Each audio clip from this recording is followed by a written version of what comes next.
सहनाववतु सहनौ भुनक्तु सह वीर्यं करवावहै तेजस्विनावधीतमस्तु मा विद्विषावहै। ओम शांति शांति शांति। वैदिक जीवन पद्धति की इस कक्षा में आप सबका हार्दिक स्वागत है, अभिनंदन है। आज हम चर्चा करेंगे अतिथि यज्ञ पर। पंच महायज्ञों का व्याख्यान यह चल रहा है, जिसमें हमने ब्रह्म यज्ञ, देव यज्ञ और पितृयज्ञ की चर्चा सुनी, पढ़ी, जानी। आज विशेष यज्ञ का अनुष्ठान जो हम करते हैं, अतिथि यज्ञ। भारतीय संस्कृति में अतिथि की सेवा, उसका सत्कार करना बहुत बड़ा पुण्य माना जाता है और ये बहुत महत्व की बात है कि अतिथि यदि आता है तो एक प्रसन्नता का वातावरण घर में हो जाता है। अतिथि के आने से पूरा परिवार आनंदित हो जाता है। इसलिए कहा कि अतिथि देवो भव। जैसे मातृदेवो भव, पितृदेवो भव, आचार्य देवो भव, ऐसे ही अतिथि देवो भव। अतिथि का सत्कार करना, उसको भोजन कराना, अन्न, जल, वस्त्र और यथा सामर्थ्य उसको दक्षिणा देना, यह हमारी परंपरा है। और ये कोई ऐसी परंपरा नहीं, पूरी दुनिया को आतिथ्य किसने सिखाया? वो भारतवर्ष है। आतिथ्य कैसे किया जाता है? यदि हम ऐतिहासिक सत्य और तथ्य को जाने तो कुछ लोग यहाँ अतिथि बन करके आए और फिर यहाँ पर जम गए। ऐसा अतिथि की पूरा जीवन यहाँ व्यतीत कर दिया। कुछ लोग उसमें जिनकी मति भ्रष्ट थी, वो आकर के यहाँ से लूट करके कुछ ले गए। परंतु उन विषय में हम चर्चा नहीं करेंगे। हम एक सच्चे अच्छे गृहस्थी बन करके और जो ऋषियों की परंपरा है, उस परंपरा का निर्वहन करने वाले बने। आज के परिप्रेक्ष्य में हम कैसे इसको समझें कि अतिथि यज्ञ का स्वरूप क्या हो सकता है। पहले का तो जो था वो था, उसकी भी हम चर्चा करेंगे। कितना महत्व बताया है अतिथि सेवा के लिए। और वेदों से लेकर के उपनिषदों में और धर्मशास्त्रों में अनेक हमारे जो पथ प्रदर्शक ग्रंथ हैं, उनमें अतिथियों की सेवा के लिए बहुत वर्णन किया गया है उनके विषय में। तो मैं वेद से आरंभ करता हूं, फिर अलग अलग संदर्भों में चर्चा इसकी करेंगे। अथर्ववेद का वचन आता है कि अथर्ववेद में क्या कहा। ऐसे तो हम ये सुनते हैं उपनिषदों की वाणी, अतिथि देवो भव, परंतु कुछ वेदों के संदर्भ आपके समक्ष में प्रस्तुत करना चाहता हूं। कहा कि सर्वो वा एषा,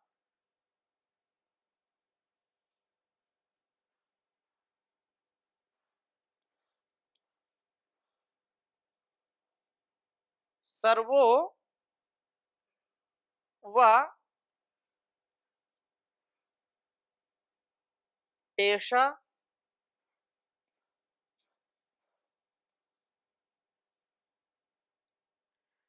जग्ध पापमा।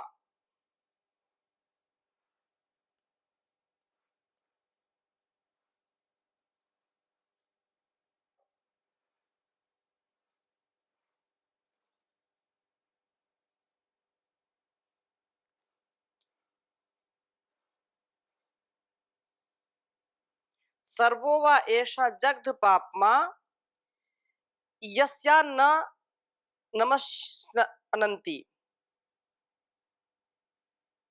यस्य, बहुत सुंदर बात कही है। यस्य अन्नम, यस्यान्नम,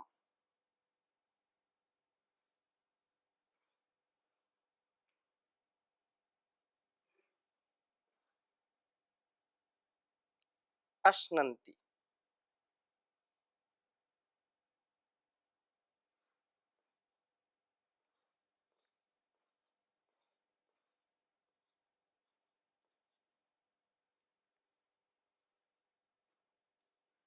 क्या कहा? सर्वो वा एषा, एक बार उच्चारण करिए, सर्वो वा एषा जग्ध पाप्मा यस्यन्नम अश्नन्ति।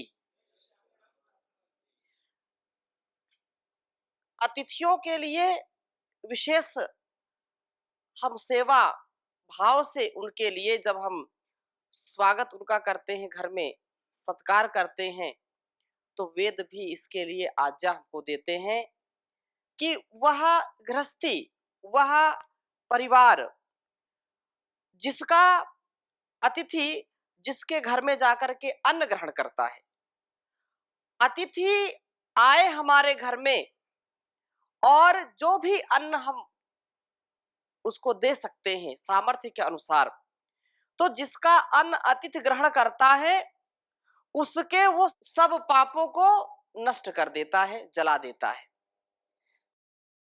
सर्वो वा एषा जग्ध पाप्मा यस्या अन्नम अश्नन्ति। अतिथि, ये बहुत बड़ा विज्ञान है। अब इसमें हम सकारात्मक विचार के साथ इस बात को समझने का प्रयास करें कि अन्न की शुद्धता सबसे बड़ी शुद्धता मानी जाती है। और जैसा लोग कहते हैं कि जैसा खाएंगे अन्न वैसा हो जाएगा मन। आतिथ्य हर घर का स्वीकार नहीं किया जाता है।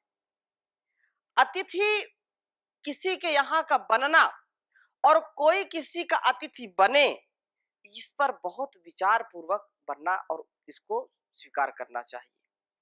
क्योंकि अन्न यदि वो खाता है तो जैसे धन से, जैसे संस्कार से, जैसे भाव से उसने अन्न निर्माण किया है, भोजन बनाया है, प्रसाद बनाया है, उसका प्रभाव अतिथि के ऊपर जरूर पड़ेगा। और अतिथि जिसके घर में जाएगा उसके विचार का, उसके संस्कार का, उसकी विद्वता का प्रभाव उसके घर में पड़ेगा। अब यहां पर विचार करने की बात है कि जग्ध पापमा, अतिथि क्या करता है? जग्ध पापमा, वो उस घर के पापों को निगल जाता है, उसको जला देता है। कैसे हो सकता है? एक और तो ईश्वर का विधान है कि जैसा व्यक्ति करता वैसा उसको फल मिलता है, जैसी करनी वैसी भरनी। तो फिर पाप को कैसे जला देता है? अगर ऐसा हो जाए तब तो बड़ी अच्छी बात है, सब लोग बुलाने लगेंगे, पाप भी करेंगे और उसको आतिथ्य उसका किया, बढ़िया अन्न खिलाया और बिल्कुल सस्ते में निपट गए।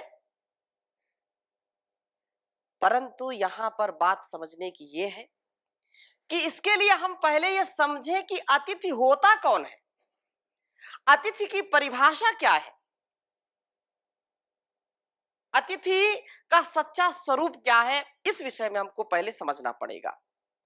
मैंने वेद के वचन से इस प्रसंग को आरंभ किया है और बहुत ही रुचि का यह विषय है, सबको इसमें रुचि लेनी चाहिए कि जो उपनिषद का वचन है, जो सर्व प्रसिद्ध है, वो क्या है? अतिथि देवो भव।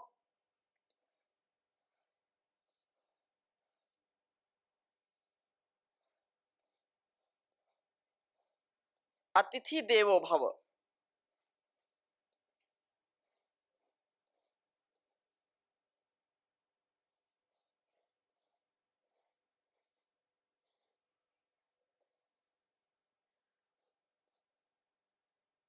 कि अतिथि क्या है? देव है। और देव के विषय में खूब चर्चा हमने कर ली है कि देव किसको कहते हैं।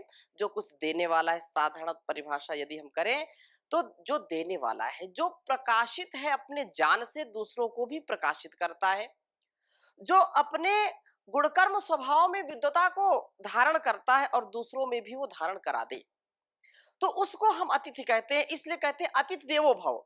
फिर कालांतर में परिभाषाएं बदलती गई, लोगों के भाव बदलते गए, तो परिभाषाएं भी लोगों ने अपनी अपनी गढ़ ली। फिर इसको बहुत बड़ा सौभाग्य माना जाता है कि किसी के घर कोई अतिथि आए तो लोग दरवाजे पर, अपने द्वार पर लिख करके रखते थे, क्या? अतिथि देवो भव। अतिथि देवो भव लिखते थे। और कालांतर में फिर लोगों ने लिखना आरंभ कर दिया केवल स्वागतम। क्या लिख दिया? स्वागतम। अब अतिथि वहां से चले गए। चलो, यहां तक बात ठीक थी, यहां तक बात ठीक थी। फिर आगे भी, और फिर क्या कहा? शुभ लाभ। लोगों ने कहा कि शुभ भी हो, और ऐसे शुभ से क्या मतलब जब लाभ ही ना हो, तो शुभ के साथ साथ क्या होना चाहिए? लाभ। लोगों ने दरवाजे पर लिखना आरंभ कर दिया शुभ लाभ। चलो ठीक है, देही में ददामी थे, गिव एंड टेक का ये जो है विधान है, एक हाथ से लो एक हाथ से दो, ताली दोनों हाथ से बजती है, तो शुभ भी होगा लाभ भी होगा। अतिथि का आना भी शुभ होगा, और आएगा तो कुछ लाभ देगा, उसको भी लाभ होगा। अस्तु। परंतु फिर आगे और बात बिगड़ गई। क्या हुआ? लोगों ने फिर लिखना आरंभ कर दिया वेलकम। वेल वेलकम लिखना आरंभ कर दिया। अब वेलकम के बाद तो और बुरी स्थिति हो गई। लिखना आरंभ कर दिया दरवाजों पर कुत्तों से सावधान। कुत्तों से सावधान। अब बताइए, ये जो परंपरा थी कितनी बिगड़ गई। पहले अतिथि देवो भव, स्वागतम, शुभ लाभ, वेलकम। वेलकम के बाद कुत्तों से सावधान। तो ये मैं केवल संकेत यहां करना चाहता हूं कि हमारे विचारों की गिरावट कितनी आ गई, हमारे भावों में कितनी संकीर्णता आ गई। जहां पर गौरव होता था, बहुत आत्म सुख का अनुभव होता था, अतिथि आता था, तो कितना अपने बचपन को हम याद करें। अब आज से 20 वर्ष पीछे जाएं, 50 वर्ष जाए तो और अच्छी बात है, 100 वर्ष जाए तो और अच्छी बात है। परंतु जहां तक हम याद कर सकते हैं, 20 वर्ष पहले तक गांवों में कोई अतिथि आता था तो घर पूरा परिवार उनको जो है सुनने के लिए उनके पास बैठता था, उनकी सेवा करता था। कोई पानी ला करके दे रहा है, कोई बिस्तर बिछा रहा है, कोई उनके जो है वस्त्रों को ठीक कर रहा है, कोई कुछ, वो सबकी सेवा हो, ऐसा सब विचार करते थे कि मैं अतिथि की सेवा करूं तो ये मेरे लिए सौभाग्य की बात होगी। और उस दिन भोजन भी बहुत अच्छा बनता था, तो बच्चे तो इसीलिए जो है बहुत प्रसन्न होते थे कि रोज अतिथि आए।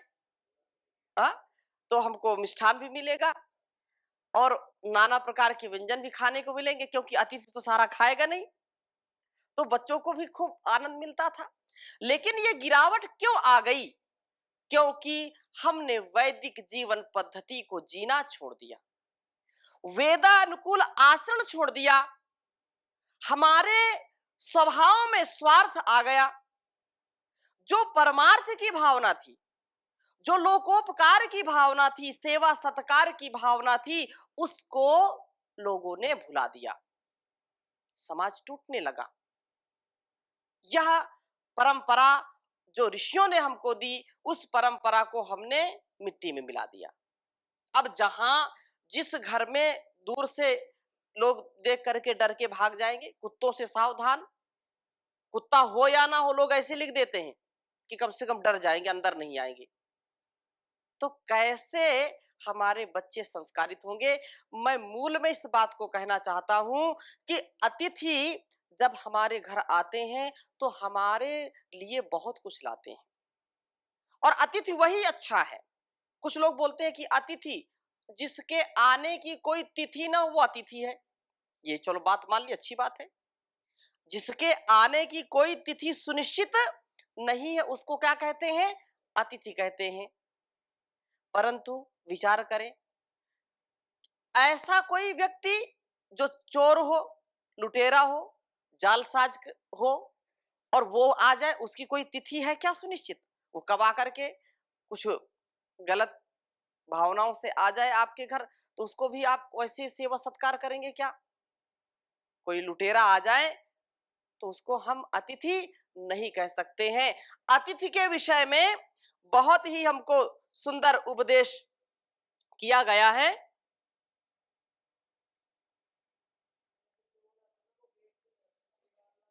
ये भी बात बिल्कुल सत्य है, लेकिन आजकल लोग मेन दरवाजे से ही आते हैं।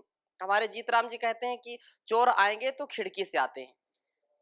लेकिन पहले का जमाना था, अब तो मेन दरवाजे से आते हैं और खिड़की से निकल जाते हैं।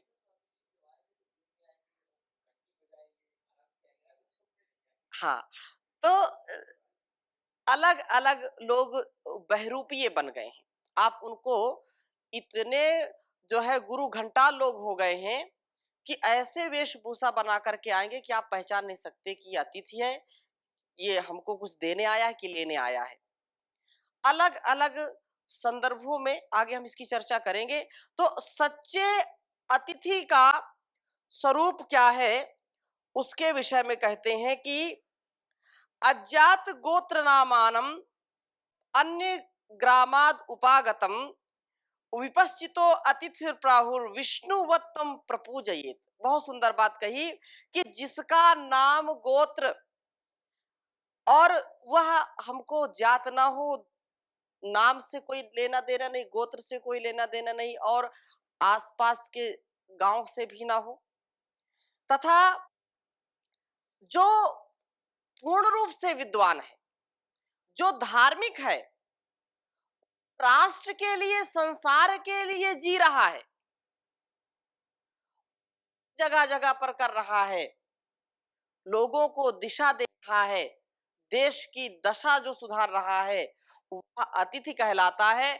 और ऐसा अतिथि विष्णु की भांति पूजन के समान है, अर्थात उसको जैसे देवताओं का हम जो है पूजन करते हैं, उनका सत्कार करते हैं, ऐसा अतिथि पूजनीय हमारे लिए। पूजा का मतलब क्या है? यथा योग्य सत्कार करना। महर्षि दयानंद जी भी लिखते हैं कि अतिथि वही है जो धार्मिक है, विद्वान है, धीर है, गंभीर है, जो अपने जीवन को इस संसार की सेवा के लिए लगा करके रखा है। जो धार्मिक विद्वान है, स्वार्थ के लिए नहीं बल्कि इस संसार में परोपकार के लिए जो विचरण करता है, तो उसके आने से घर में उसका सत्कार जरूर होना चाहिए। पहले के समय में लोग सत्कार क्यों करते थे? क्योंकि वो जब आते थे तो अनेक देश देशांतरों का वो भ्रमण करते थे, और जब घर में आते थे किसी के अतिथि बन करके, तो उज्ञान विज्ञान उन बच्चों को, उन परिवारी जनों को मिलता था घर बैठे ही। यदि कोई आपस में कहा सुनी है या मतभेद है, तो उनके उपदेश से इतना प्रभाव पड़ता था कि परिवार हमारा सुखी हो जाता था।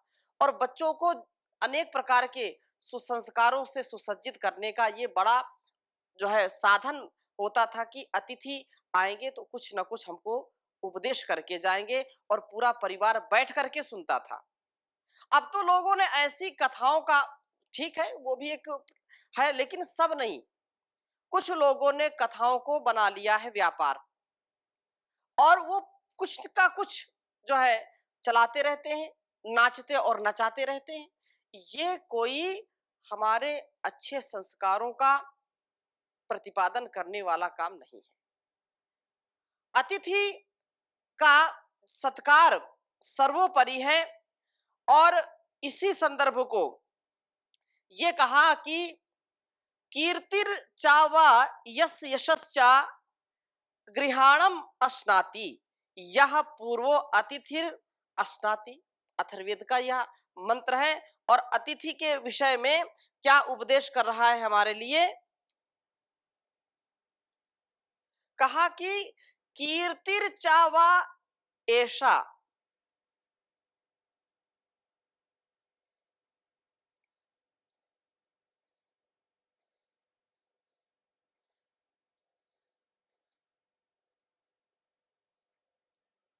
कीर्ति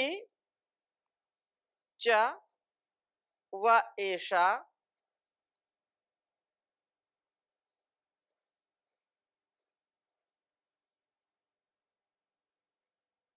यशश्च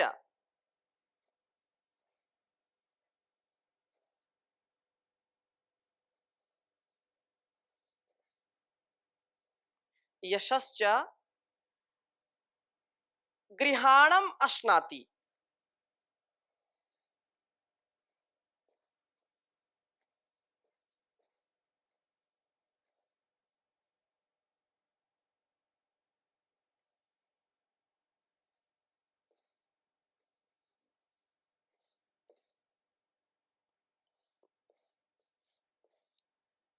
गृहाणाम अश्नाति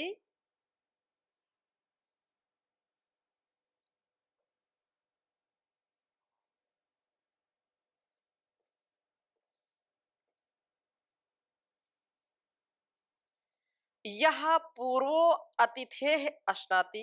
यह पूर्वो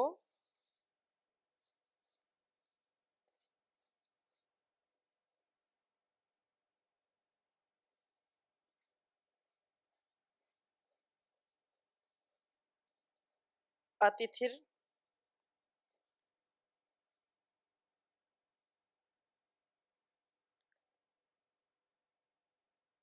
पूर्वो अतिथिर अश्नाति। उच्चारण करेंगे। कीर्ति च व एषा यशश्च गृहाणम अश्नाति यह पूर्वो अतिथेर अश्नाति। अथर्ववेद का यह मंत्र हमको उपदेश करता है कि जो अतिथि को भोजन कराने से पूर्व भोजन करता है वह अपनी कीर्ति और यश को क्षीण करता है। कहने का आशय क्या है कि अतिथि देवो भव है और अतिथि जब आए ये तो सर्वसाधारण व्यवहार है कि अतिथि आता है तो सबसे पहले अतिथि को भोजन कराया जाता है। अतिथि को सबसे पहले जो है हर प्रकार से जो भी उसकी सेवा शुश्रूषा के लिए आवश्यक है वह उसको देता है और अतिथि प्रसन्न होता है तो फिर सारे परिवार को वह उपदेश करता है। अतिथि के खाने से पूर्व यदि कोई खाता है और अतिथि को बचा कुचा खिलाता है तो उस परिवार का उस गृहस्थी का यश और कीर्ति कीर्ति चा ऐसा यशस्चा कीर्ति और यश उसके क्या होते हैं क्षीण हो जाते हैं। तो एक यह बात यहाँ से हमको कही जा रही ऐसा उपदेश दिया जा रहा है कि अतिथि को सबसे पहले भोजन कराया जाता है। कुछ परिवारों में यह परंपरा है कि सबसे पहले अतिथि फिर बड़े और उसके बाद बच्चों को और बड़ों को खिला करके फिर परिवारी जो माताएं हैं उस मिलकर के खाती। माताओं का इसमें बहुत बड़ा रोल है और ये परंपरा हमारी रही है। अतः जिसके घर में क्योंकि इसमें बहुत संदर्भ आगे मैं आपके सामने रखूंगा कि अतिथियों का सत्कार सबसे पहले कैसे किया जाता है। आपने रोज यज्ञ में मंत्र बोलते हैं और उस मंत्र में एक मंत्र ये भी है देव सविता प्रसूव यज्ञम प्रसूव यज्ञ पतिम भगाय दिव्यो गंधर्व केतपु केतन वाचस्पतिर्वाचम न सुदतु। हमारी वाणी को रसदार बना दीजिए। तो सबसे पहले किसी के घर में कोई अतिथि जाता है तो अतिथि का सत्कार कैसे किया जाता है सबसे पहले वाणी से। तो वाणी यदि हमारी ठीक है और हमने बहुत प्रेम पूर्वक उनको विनम्रता पूर्वक आदर पूर्वक उनको आमंत्रित किया है उनको बुलाया है तो हमारी वाणी का बहुत उसमें महत्व है। वाणी के प्रभाव सबसे पहले लोगों के हृदय में पड़ते हैं, क्योंकि हृदय से बात कही गई हृदय तक पहुंचती है और केवल जुबान से बात कही गई केवल कानों तक पहुंचती है। तो हम जब हृदय से उसको चाहते हैं, आतिथ्य हम करना चाहते हैं, तो उनके समक्ष रखते हैं, वाणी की मधुरता के साथ रखते हैं, तो निश्चित रूप से यह एक मंत्र उसमें बोलते हैं, घृतैर बोधया आतिथ्यम, बोलते हैं ना, घृत जब हम संविधा दान करते हैं तो वहां पर घृत से सनी हुई संविधा देते हैं। हाँ? तो यहाँ पर भी ये बात कही है कि अतिथि को घृत, घृत का मतलब क्या है? घृत स्नेह से युक्त होती है, ऐसी वाणी भी हमारी स्नेह से युक्त होनी चाहिए। वाणी के माध्यम से उनको जैसे घृत में डुबो करके आहुति देते हैं, ऐसे ही वाणी के द्वारा उनका सत्कार करके उनको अंदर बुलाना चाहिए, उनका अतिथि सत्कार करना चाहिए, उनको संबोधित करना चाहिए। तो इसकी चर्चा मैं अगले भाग में और करूंगा, अभी यहीं पर विराम करते हैं। ओम शांति शांति शांति।